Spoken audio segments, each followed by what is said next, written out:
Really interesting. Yeah, sure was. Voters have less than 3 hours now to cast their ballots in a handful of municipal elections around the state. News 8's Caroline LaCour joins us live from Hartford with more on how voter turnout has been today. Caroline.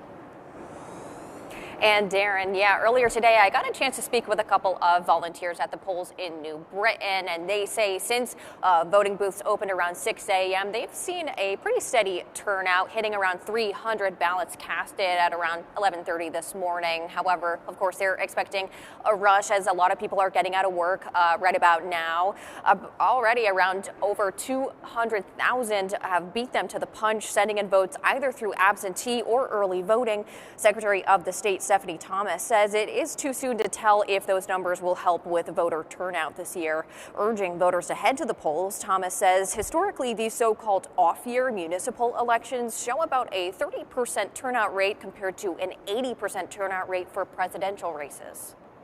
Local elections are often overshadowed by national issues, but they're so important to our everyday lives. So I'd just like to remind voters they still have until 8 p.m. to get to their polling location. And if they are in line by 8, they will be allowed to vote.